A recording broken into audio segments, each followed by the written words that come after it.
সাবিয়ারে তুলে দাও যাও পলাশ না তো লাগছিল আস্তে আস্তে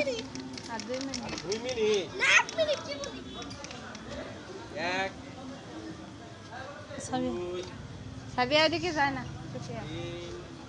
60 পর্যন্ত ঘুরবে তাহলে হ্যাঁ মেরে তুলে দাও গো